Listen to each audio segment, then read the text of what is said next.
I just had no idea what the hell I was supposed to be doing. It literally resulted in me crying on my couch for like 2 weeks straight. Your website is perfectly fine. You just aren't getting enough leads into your business, and that's why you have a problem. And no one is going to your website, and that's the problem you need to fix, and not these 17 other things. Well, first of all, thanks a lot for coming on my YouTube channel, Paige. It's fantastic to have you here. For those of you that don't already know you, which I'd imagine isn't many, would you mind just introducing yourself and telling us a little bit more about your expertise? Mm-hmm. So my name is Paige. It's lovely to see you all. So I'm an accidental Squarespace website designer and educator. I didn't really intend to get into this industry. Similar to Henry, I started off with a travel blog and then quickly realized that was going to take a while to make money. And I needed to make money, that month, not 3 years from now once I'd built a massive audience on the travel blog. So I looked at the skills which I had, and I basically had redesigned my travel blog like 15 times. And I was like, you know what? I'm going to become a website designer. Instead of redesigning my own website, I'll just design websites for other people. So started off building Squarespace websites, and over time, did a lot of SEO work and wrote a bunch of blog posts, ranked like at the top of Google for the term Squarespace website designer. Very high, yeah. You're everywhere as well. Yeah. And so once I'd done that, then I was getting literally a client inquiry a day. And so I was stuck with this problem of like, great problem, but like, what do? I have 365 inquiries. I'm one person. It takes me 2 weeks to do a project. What am I going to do? So I decided to instead like create a course on how to, build your own website, like designer quality website on Squarespace. It's called Square Secrets. And started with that. And then interestingly, everyone went through that course and then was asking me questions about like, oh, I did this course, showed my friends and family the website I made. They started asking me to build them a website and like, could you build me a website too? And they started asking about the business side of things. They were like, how did you get clients past your family and friends? Like, what do you do about contracts? And what do you do about insurance and managing projects and getting things finished on time and onboarding clients and CRM systems? That's when it clicked. Like, oh, people want to know how I run the business. And I didn't really, at the time when I first created Square Secrets business, I didn't really feel like ready to maybe like share that. But I was like, okay, they're all asking. I mean, I'll share how I run my business. So anyways, created a course on that. And that has been like, those two courses are what I've been doing now for quite a while. So we've had over 4,000. We might even be approaching 5,000 students going through now. So yeah. Yeah. I was just going to say, we have got an affiliate link below if you want to check out Paige's courses. But I think one of the things that stuck out to me there is like people were asking you about how you run your business. And like the biggest thing I realized is that we have got to where we've got from through making loads of mistakes. And like one of the cool things when I've gone through the course or when I've gone through other courses is you are paying not to access like the knowledge, you're paying to avoid the mistakes that probably cost you thousands and have got you to where you are. Exactly. Absolutely. It's so true. Like I am such a huge proponent of online courses, not only because I've read one myself, but genuinely because when I go to do anything, like believe me, the first thing I do is like, who's the expert on the topic? Where's their course at? I want to buy it. Like it's just a shortcut to success. I also see books the same way. Books aren't as like tech related and everything, so it doesn't really work for certain things. No. But if I can shortcut someone's success through a book or a course, I'm all about it. Yeah, I do book and listen to the audio book at the same time. That's a hack that I've found. Oh, good. But I think probably a topic that I've seen so much at the moment, particularly in web design, and particularly like over COVID as well, where people are like, I don't want to, looking to do something by themselves, and people in their head have that in their head, I want to be making, 6 figures, or I want to be making 10K a month as a web designer. Is that even possible, especially in this environment where it's getting more and more competitive? It seems like people are doing so much stuff and like on TikTok, Instagram. Is it possible to make 6 figures or 10K a month with a web design business? Hell yeah. Yeah, definitely. So there's certain industries online which you would really struggle to make 10K a month. Like virtual assistants, for example, that's something which you're really like, you're getting paid per hour. And really like, unless you want to work all the hours of the day and night, like you just won't get to those like income figures. But the difference about website design and the beauty of it, which I accidentally stumbled upon and was very thrilled by, was, this is actually a very well-paid industry. So like starting off, you might be charging like $2 or $3 grand for your first projects when you're getting started. But then once you've, gotten a little experience or taken a couple courses or really improved your skills and really are making incredible websites and really serving your clients well, then definitely $5,000, $6,000, $7,000 per project isn't unusual. And I have students doing even like 10 to 15 grand just a Squarespace website. So like, and in terms of how long those projects take, that's a key factor, is I was doing personally one client at a time, 2 weeks for a project. So I could easily do like two 10K projects in a month, and there you go. So, I mean, sometimes I would take 2 weeks of vacation. I could still hit the 10K month just because like the project price is high enough that once you've, again, in your first couple months, probably wouldn't expect that. But give yourself a little bit of time. It's also really amazing, like the speed at which you can increase those prices as you gain the skills and really serve your clients super well. So, yeah. I actually have a friend who he closed a project last month, 65K for a Squarespace website, which is like, now he does have a team, but it was only one person doing the project. He was managing it. 65K for a Squarespace website. Was there anything else in the project or just the website, or? It was just a huge website that involved transferring a lot of content over. So it was building the site and migrating it from WordPress. And it was just a huge content site. Totally. Yeah. I mean, that's easily 65K. possible. Yeah. I had one client inquire with me one time and he's like, yeah, I want e-commerce. I was like, yeah, cool. And thankfully I was intelligent enough to be like, how many products? He was selling rugs, like carpets. And I was like, okay, cool. How many carpets do you have? And he's like, 800. I was like, whoa, okay. Like I was thinking like he had a few carpets or something. And then he said 800. I was like, oh, this is a totally different like project. And so you also, as a website designer, you really need to ask those questions because otherwise you need to know the scope of the project before you get into it so you can properly like price that thing. So, yeah.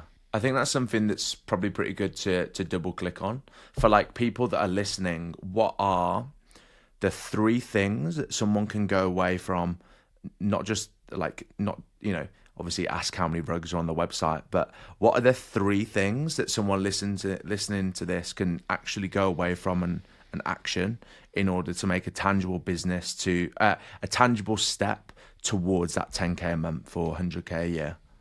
Okay. Just a few things. Okay. So one is really ensuring your web design skills are up to scratch. Like the people who are building, the difference in my websites when I started to like more recently, there's a whole different ball game of like what these websites look like. So the looks of a website is not the only thing.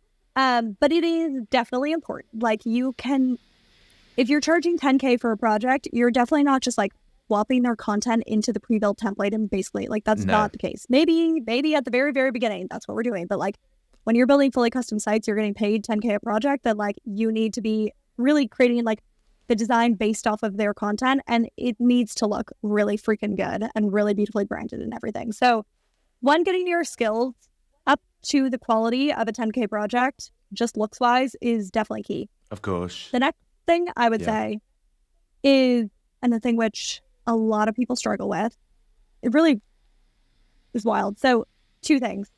One is managing the project. If your projects are a hot mess and they just keep dragging on for forever, or you're like missing, I fully did this once. Someone had to move their domain from like Wix to Squarespace, and I didn't think about how long that would take. And then I was halfway through the project. I was like, oh shit, it takes 2 weeks to move a domain from Wix. Like, and I needed to have this done. So just these things, like if balls are dropping in your project, it's not a good experience. And when you are charging those prices, like you need to deliver with a really amazing experience. You gotta be on it. Your project you need to be on it, basically. Yeah. So you need to have your own process nailed down. You need to know how long exactly this project is going to take you. And I know people hear that and they're like, well, how do I know like how long it's going to take me? And it's like, you need to scope out the project first when you're talking to the client and know and estimate how long that's going to take. I always did my projects within a 2-week time frame, unless they were adding like branding and e-commerce and a bunch of other things. It would always be done in 2 weeks. So figuring out your own process and guaranteeing an end date. I feel like that's so key, is you can't just have this like months long project. It's not going to be a great experience. They're not going to pay for that. Got to draw a line. So the second thing is your process. Third thing is a strategy to consistently find clients. Referrals are great. Friends and family are amazing at the beginning. But if you want to, coming back to those like 365, like a daily inquiry, having a daily inquiry really allows you to up your prices. So like having a volume of leads and inquiries. Totally, exactly. So, I mean, again, still your skills need to be there and like you need to manage these things well and everything for people to be happy, but also just having a marketing strategy and picking one. And so I feel like that's the thing which people just absolutely run in circles like a chicken with their head cut off. And they're doing, and I did this, so no hate, but like they're doing 10 different marketing strategies and none of them well. And so it's really key that you figure out like which is the marketing strategy that you're going to enjoy doing, that you're going to be really successful at. I'm hosting a bootcamp in October, and we have one full day where we're just talking about finding clients and the different strategies. And the beauty of it is that like not everyone's going to come out with the same strategy. They're going to have different strategies. So if you want, called the Profitable and Productive Web Designer Bootcamp, it is happening live. So if you're watching this right after the video is released, click the link below. You can go register. And yeah, we will sort out your client finding strategy problems in that in that session. I know something that will be hot of mind as well. I've got two thoughts. The first one is niche. Like, what are your thoughts on picking a niche as a web designer? Like, a lot of people think, oh, I don't want to niche down because I don't want to miss out on opportunities. What are your thoughts on that? Oh my gosh. Okay. So I've resisted the niche for so long, and let me tell you a story, and I think this will just describe the power of a niche. Let me start also with, if you don't want a niche, you do not need to niche, but niching will make your life about 1,000 times easier. It's going to make your business grow significantly faster. So I had a past student. Her name is Charlotte. She's from the UK as well. And she was an author, and she wrote fiction books, and she self-published her books. So she was in a Facebook group full of other authors who were self-publishing their books. And all of these people were constantly asking questions about like website-related things.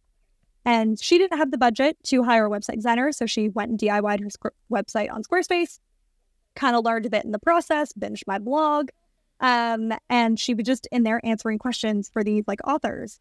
And so then she realized, you know what? I mean, being an author is maybe more of a passion project than a real moneymaker for a lot of people at the beginning. She's like, I'm going to start doing Squarespace website design for authors. She literally was shooting fish in a barrel in this Facebook group. Like the second she announced that she was doing this, she booked herself out for 6 months. And then 6 months after that, she was booked out for an entire year. So she was blogging and stuff, but she literally stopped because she's like, I get too many inquiries. I literally can't even handle them all and everything. So yeah. So I think that just shows, for example, like the power of a niche. She just chose, like she got so specific on her website. I create author websites for self-published authors. And she would create blog posts around that topic. So she wasn't trying to compete on like... super focused.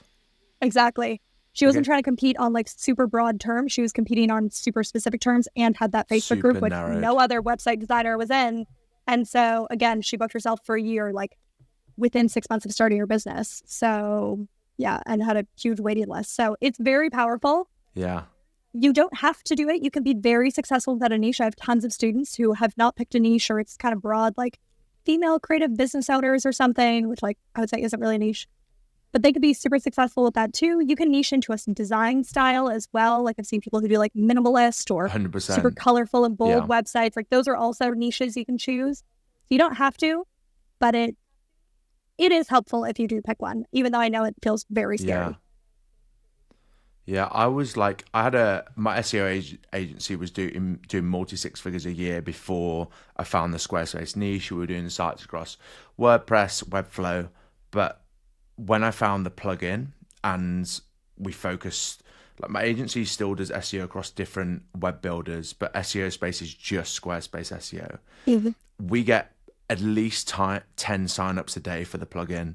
I get 35 inbound leads a week across all the different platforms that I'm on. Like that was the massive check. And I did the exact same. I don't keep it as a secret. You'll see me posting on LinkedIn and Facebook every single day, the Facebook groups about Squarespace SEO, because it works. And I agree with you that you don't have to have a niche, but you mentioned before about one of the things that you need to focus on is what is your marketing channel? How are you acquiring clients? Mm-hmm. And that focus when you've got a business, when there's a million different things to do, is super key. So I really agree with you. This question's a little bit taking a step back. Imagine that I can teleport Paige back to the point where you started your web design journey. You're doing your travel blog. You're like, I need to be getting more money. and you've essentially got to provide in 30 seconds the best piece of advice for yourself and therefore other web designers that are listening to this, to not just get to the 10K and 100K a month, but like lifestyle as well, which I think is a big part of it. Not, it doesn't just have to be a money thing. It's knowing what you know now about life, making money, web design. You're going to have 30 seconds to provide that advice to younger Paige. What Okay. would you say? Your pricing really doesn't matter. Stop screwing around with it. Your website is perfectly fine. You just aren't getting enough leads into your business, and that's why you have a problem. So people often, they're thinking, oh, I need to change this. I need to change my copy. I need to change my pricing. The problem is you haven't picked a marketing strategy and no one is going to your website. And that's the problem you need to fix, and not these 17 other things. Plus, reading a few mindset books would also be very helpful. Younger Paige is just like going to feel self-attacked when she gets that 30 seconds. Like, who are you? But no, like the mindset is a huge thing, isn't it? It's like a lot of that is just time and experience, though. But no, I would agree. I agree. So what I find is like hearing stories of people who did it who were similar to me was very helpful. And seeing other people where I'm like, okay, they're not that different to me and everything was helpful. But yeah, like I literally quit my web design business the first time I went full time. I just had no idea what the hell I was supposed to be doing every day. Like I sat down and I was like, okay, my first day as a full-time designer, what do I do with myself? Like, what should I be working on right now? Like yeah, exactly. I was like, no one's telling me what to do. Like, anyways, so it literally resulted in me crying on my couch for like 2 weeks straight. My husband came home, boyfriend at the time, and was just like seeing me like deteriorating mentally for like 2 weeks straight. And he's like, I think you need to go get like a different job or something. And so I went and got a like part-time job at a kindergarten, which I hated with every fiber of my being. And that gave me the fire to be like, you know what? I really hate this. So like, I'm going to go take a second crack at it and figure out what to do. And I actually took B school from Marie Forleo at the time. And that was good because it just told me what the hell I should be working on. It wasn't specific to a web design business or anything, but it was like enough general business knowledge that I didn't study business. I didn't study marketing or anything. So it gave me enough knowledge to just like start doing something. And through that, I picked a marketing strategy, which was blogging. And that really, helped. So yeah, it took me 2 tries. So if you failed the first time, don't like think it's all over for you. Yeah, I was pretty similar. I did engineering at university. I failed 3 businesses. It definitely isn't a straight line. No. But for those that have like gone through your courses and your program, like what separates the top students that are making the most money, living the best life, from the ones that don't, and maybe come back and they're like, why isn't this working for me? The first thing is deciding that you're going to be successful. Literally making the decision, like committing to that this is what you're doing.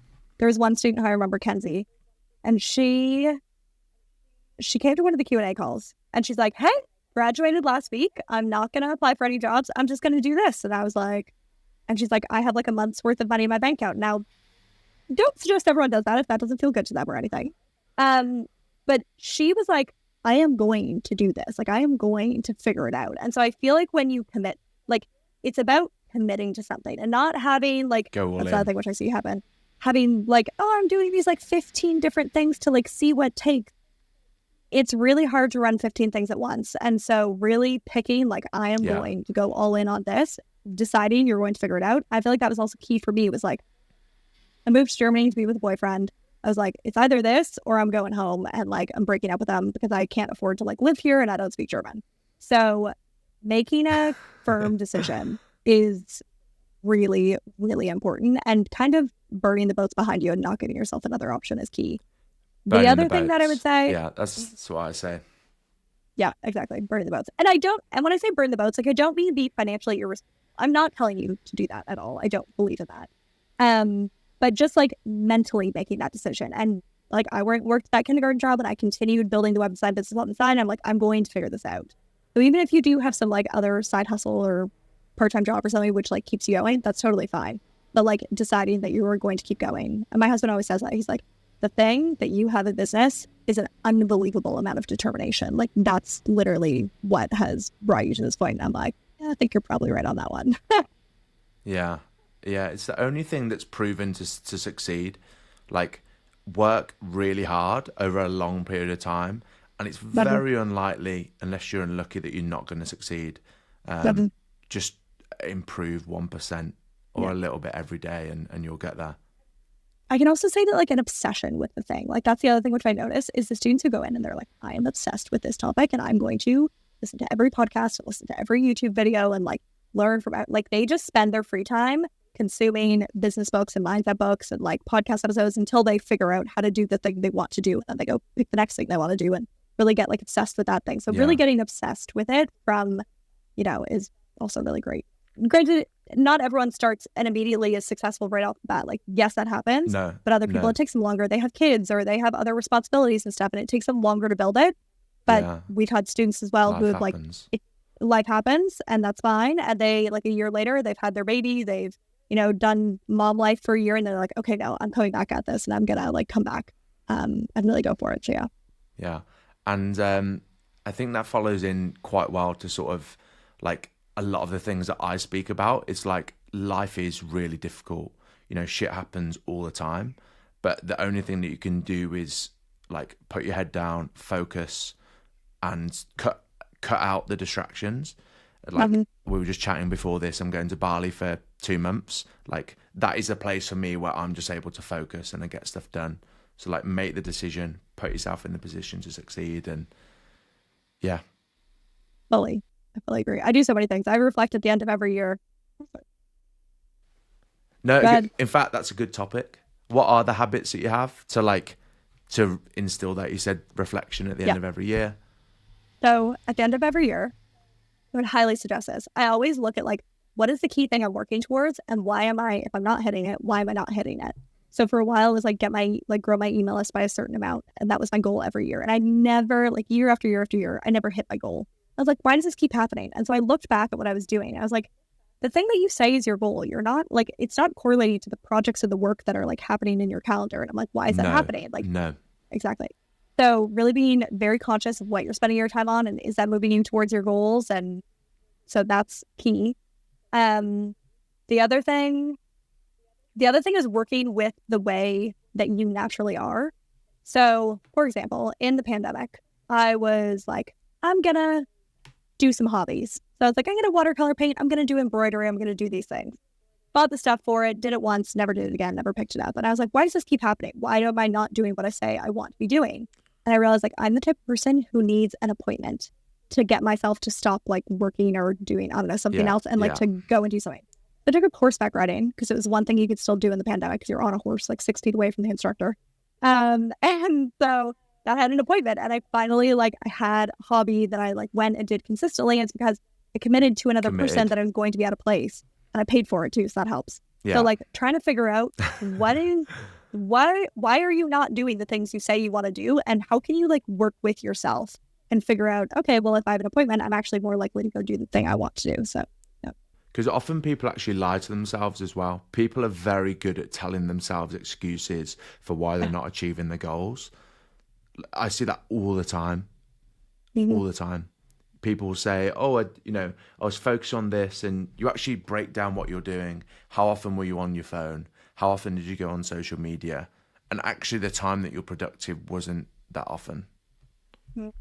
Sorry, I think that takes some brutal it takes some brutal honesty with yourself to like really figure that out. And sometimes people ask questions like, oh, and like, it's not working for me. Why is it not working? And I'm like, when you actually look into it and you're like, okay, well, like, what are the things you should be doing? And like, how much did you do that last week? Oh, well, this happened. I'm like, okay. And the week before, oh, that happened. And I'm just like, okay, well, then you've got to start identifying like what's standing in your way and how can you move that thing out of the way or go around that roadblock or whatever it is. Yeah. Yeah. That's where I've personally benefited from having a business coach, to have someone that all they're invested into is helping me become the best business owner, team leader, and an entrepreneur, and someone that's super honest and calls you out on your BS essentially. Like I personally now, I'll plan for my year. I'll break that down to quarters. I'll break that down into a month. And then I've got my daily tasks off the back of that for what I'm going to achieve in a month, quarter, year. And I'm pretty ruthless to stick into that. And yeah, I think you and I could probably speak for hours. I'd love to like someday maybe hear about how you break your task down and stuff like that. But I know that's actually something that you're going to be going into detail very soon. For those wondering, we're recording this on the 20th of September. And I know you've got something pretty exciting coming up on the 16th. So could you tell us a little bit about what you've coming up on the 16th of October? And for anyone that watched this video after the 16th of October, like how can they learn more? How can they get involved, etc.? Okay. So if you're watching this before the 16th of October, take your booty down to the description box and click the link. You are going to go register for the Profitable and Productive Web Designer Bootcamp. It is 3 days and it might just change your life. We are talking all about the basics of setting up your web design business, the foundational aspects you need to set up your web design business. We're talking about figuring out your processes, making sure that your projects stay on schedule and that your projects don't go off the rails. Then we're also talking about how to figure out what your marketing strategy is and find those clients. We also have a giveaway happening inside of the bootcamp group. It is the Ultimate Web Designer Starter Kit. We are giving away basically all the tech and templates that you need in order to start a web design business. So we're giving away a web designer client contract from the Creative Law Shop. We're giving away a year of a CRM system, either Dubsado or Honeybook. It's your choice if you win. And then also a year of Canva Pro as well. So that's worth $1,000. And one of the boot campers is going to go home with that. So all you need to do is click below to register.